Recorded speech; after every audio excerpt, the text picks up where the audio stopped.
Hi, with me today is Camilla Nyman. Did I get that right? Yeah. We were having a great conversation here, and she's so gracious to allow me to record it for the community. And what were we talking about? We were talking about a few things. You have the Oculus. You bought two Oculus lenses. You have a very strong tech background. Oh, let's see it. Show it. Let's see that. There it is, eh? It's right here. I seriously want to buy one. I haven't talked to my Do wife. it. Do it today. Well, I won't be able to do it today, but I have to. It's not that big of a purchase, but I just have to talk to my wife about it. Fair enough. But you bought two of them, right? Yes. Let's talk about your background a little bit first. There, I have some notes, just so you have a very strong tech background. You have a business. What's the name of your business? It's a VSL Funnel Agency. VSL Funnel Agency, and the domain is VSL. What is it? It's vslfunnel.agency. vslfunnel.agency, and you specialize in VSL funnel for coaches who have 5K offers and up. Is that correct? Yeah, correct. Fantastic. That's a wonderful niche market right there. And we struck a conversation when we were talking about the metaverse, and that's what we were last talking about. Let's go right back to that conversation. You can watch YouTube videos in virtual reality, right? Yes. And you were looking at some documentary about the pandemic. Yeah, it was about how the pandemic started, and we were following a doctor. Actually, he was telling us like in real time what he was doing and his thoughts, and we were in the room with the patients with him, and so how he gave them oxygen and stuff like that. No one knew what was going on. You kind of felt the chaos though in those early days. Yeah. And that was part of it, kind of a documentary. Sorry. And you had this device on, right? Yeah, so I could basically look, inside of the hospital. If I was turning, I could see down the corridors and wow. And in the rooms. And yeah, we were in the room where they had the doctor nurses conference, and how they were like planning what to do and what to wear and stuff like that. It kind of felt like you were in the middle of that meeting, right? Wow. Yeah, and then there was like this educational content too in that video, where they explained what was happening like inside the body.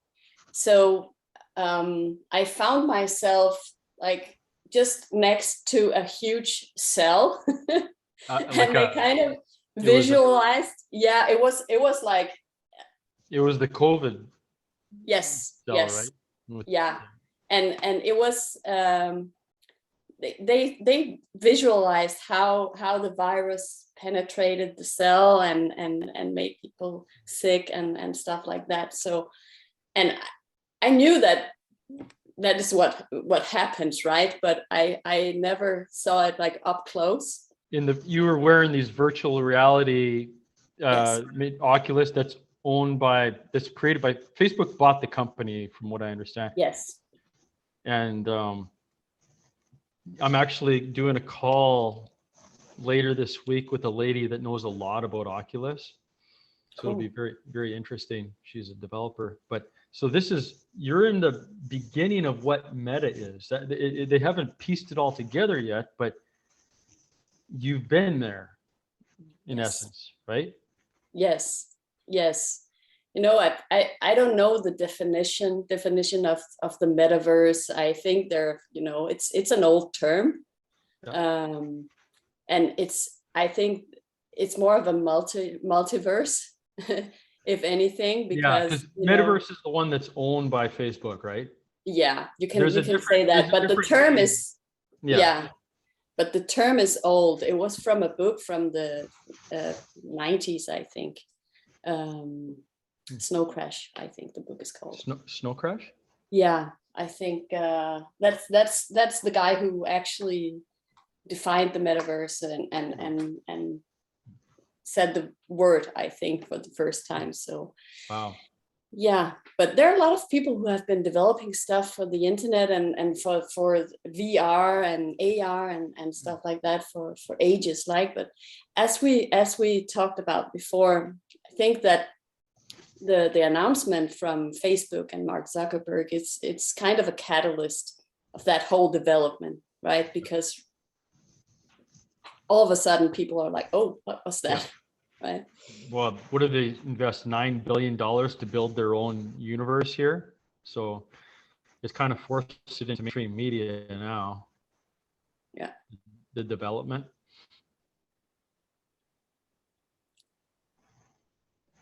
And you have, yeah. Can you? Cool. Yeah. I'm here. Yeah. You have a background. You have a very high-tech background too. When you went full-time into your business, the very first business that you had was a 3D printing and consulting business. And that is an exponential business. We were talking about that, and that led you into the something more, that led you into the funnel building business, the VSL building business? No, that was kind of, I think that it kind of just happened because the startup didn't work out. As many startups, it happens, right?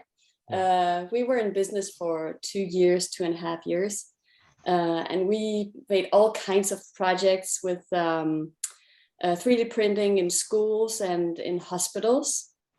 So we made this portal with school curriculum. I think we made 100 different pieces of content for different grades and different classes, from cooking class to math and history and all kinds of language classes. And you can use 3D printing for everything, and 3D design, right? It's about teaching kids to play with the technology, teach them about the process from idea to tangible product and stuff like that. Yeah, it was fun. So how old are your children? You said you bought two the Oculus gadgets. How old are your children now? 11 and 14. So how do they, what is their, I'm kind of curious, what is their opinions of this whole virtual reality world that's coming? Do they have an opinion of that?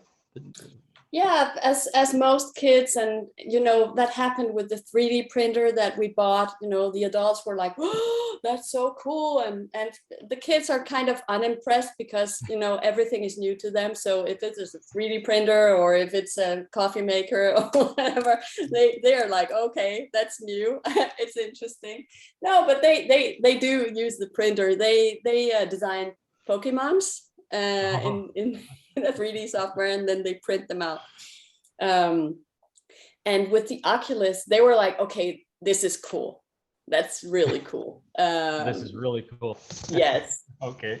But then, it was kind of the news effect. And actually the youngest, he doesn't use it that much. He uses it with a few friends.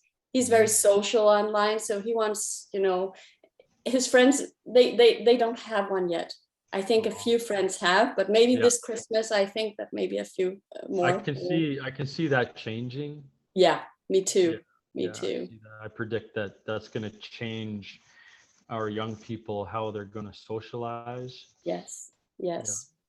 And the older one, he uses it every day. He likes to play Beat Saber. That's a very popular VR game, and he's perfected it so that he plays on the highest level and gets the best scores. And he likes to spend his time. He's kind of the type of kid that, you know, can solve a Rubik's cube in under a minute and stuff like that. He Nice. likes to perfect stuff, and that's kind of how he uses it. And also he plays with friends, and yeah. But mostly when he plays with friends, it's on the computer and online, not in VR yet. Oh, yeah. Yeah. the the VR is definitely, it's there, something's coming. Yeah, Something coming. yeah, definitely. Have you heard of um the new type of artificial intelligence that's called, it's not really new anymore, but it's still, it hasn't hit mainstream yet. It's called emotional intelligence, artificial intelligence. Have you heard of that? Because everything is logic based. Yes. This emotional intelligence hasn't really disrupted the economy yet.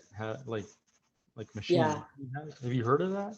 I heard that there's kind of a movement, Yeah.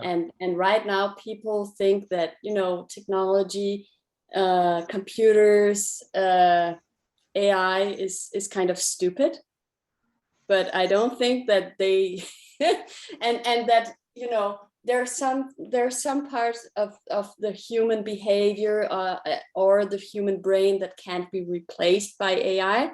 Mhm. And I'm not so sure. I think I, that the emotional AI maybe, without me knowing a lot about that, but I think that that kind of movement is actually going into that space, right? I don't know a lot about it either. I Hmm. have been studying it. I What I've learned is that there are predictions. Say there's a prediction from a billionaire by the name of Peter Diamond's. Yes. Um, he predicts that by the year 2029, that, for example, there will be high ticket closers, a high ticket closer sales bot that is better than humans. Yeah. This is, he's predicting this, Yeah. and this is when, and this this technology, from what I know about it, is like machine learning, regular artificial intelligence, like logic based, or Yeah. this type of technology, machine learning, was able to sort mail, like letters, like postal codes and zip codes. It was able to do this better than a human in the mid 90s.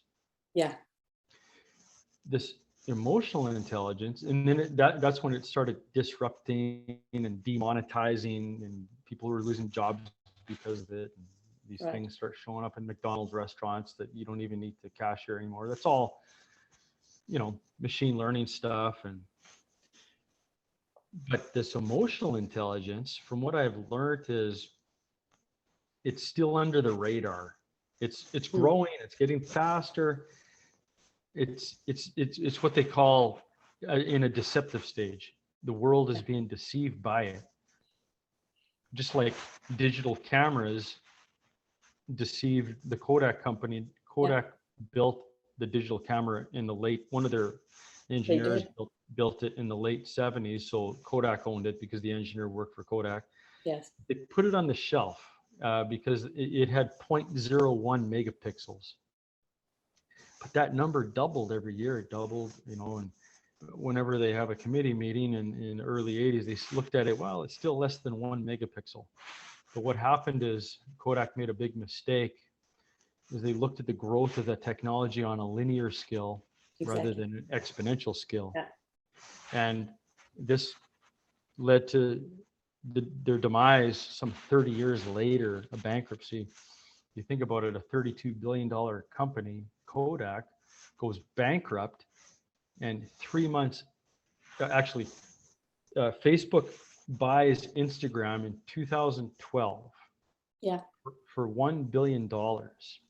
Instagram had 13 employees, was a year and a half old, 13 employees, $1 billion. 3 months later, Kodak goes bankrupt. You know, Facebook, the iPhone, Instagram, they took Kodak down because of a technology that was deceptive for so many years. Then it started in the 90s. Digital cameras started disrupting the printed photography business. It started demonetizing the business. And then when Kodak decided to make digital cameras, they couldn't even sell them because of the iPhone 8. It had a camera on it that was better than in 2008, it had a high pixel camera on it. Yes. They couldn't even sell digital cameras at the scale they wanted to. So they were done.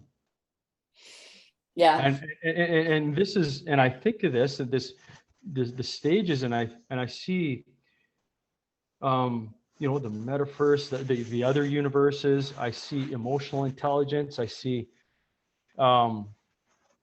people getting together and all this data. Like Facebook wants to have a monopoly on the data. There's no doubt about that.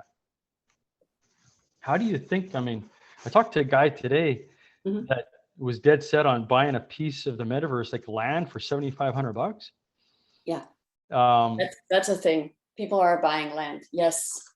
I see that. It's kind of a gold rush actually right now with the land in the metaverse. Where are you in regards to that? Like, I'm not buying land yet. I am studying. Me too. I'm studying. I'm not ready to buy anything yet, but well, let's study we're together, studying different kinds of. Yeah. Go ahead. No, we're studying this whole space with. I bought a course about NFTs that I am studying with my son. He's 14. He's very interested in that. Can you define NFTs for us? Like, what does it stand for? It's the non-fungible tokens. That's crypto, right? Yeah, it's based on the blockchain, and it's kind of, you know, you just have ownership over some kind. It could be land. It could be a JPEG. That's what a lot of people are buying right now. But it's stated in the blockchain who has rights, the ownership rights. So it's kind of hard to, you know, you can't just take a screenshot and say that this JPEG is worth the same, right? Yeah. People thought that in the beginning. They were like, I have the JPEG too, but it's based on like owner rights and stuff like that, and that makes it very valuable. Potentially, right? Yeah. The value is in I think right now, you know, in the minds of the people, and that's how these things work. It's just like the stock market, right? So I'm just starting to wrap my mind around how these lots of land are being sold virtually, and the NFTs are playing a big role in that. It's being sold through a blockchain technology, right? Yeah. Even the metaverse is being sold through blockchain technology.